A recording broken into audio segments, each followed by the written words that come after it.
How to measure your child for a Wizzybug. Before you start, make sure your child is in a seated position. Ensure the seated surface is flat. Perching on the edge of a seat or a seat that is sloped may affect the measurements. If your child wears orthotics, such as a spinal brace or calipers when they are seated, please measure with these in place to ensure a true seat size is measured. The measuring tape should be kept flat and straight, rather than wrapping around your child's body. Ensure your child is wearing their usual footwear when measuring lower leg length. Measuring hip width. Hip width helps us to decide if Wizzybug seat width is a good fit for your child.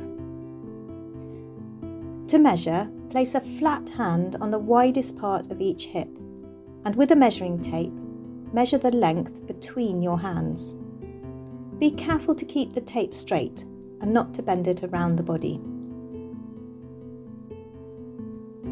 Measuring the back of the hips to the back of the knee, or seat depth. Thigh length helps us to decide the best seat setting for a child and whether the seat will be long enough.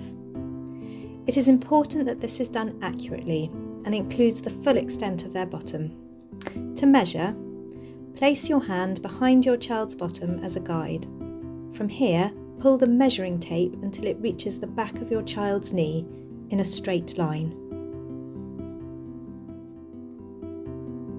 Measuring the seat to the top of the shoulder, or back height.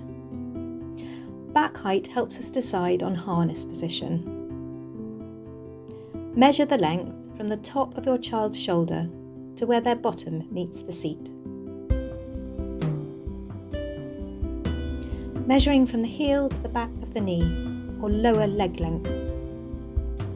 Lower leg length helps us to decide where to place the footplate to ensure that the child's feet are well supported with their knees at a good angle. Measure in a seated position with their usual footwear. Measure from behind your child's knee to the sole of their shoe. Please indicate if the length differs for each leg.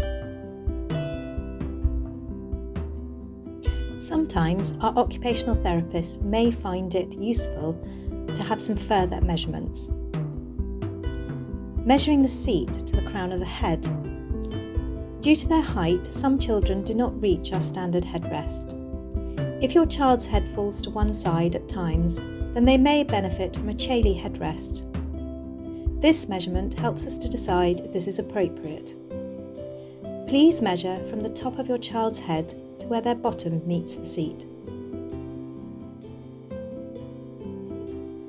Measuring arm length. There may be times when we request arm length to help us to decide on appropriate joystick positioning. It helps to have two separate measurements here. Measure from the top of the shoulder to the middle of the elbow. Then measure from the middle of the elbow to the middle of your child's palm. Thank you for listening. We hope you have found this as a useful guide to help you accurately measure your child for a Wizzybug. If you would like any further support, please do not hesitate to contact us.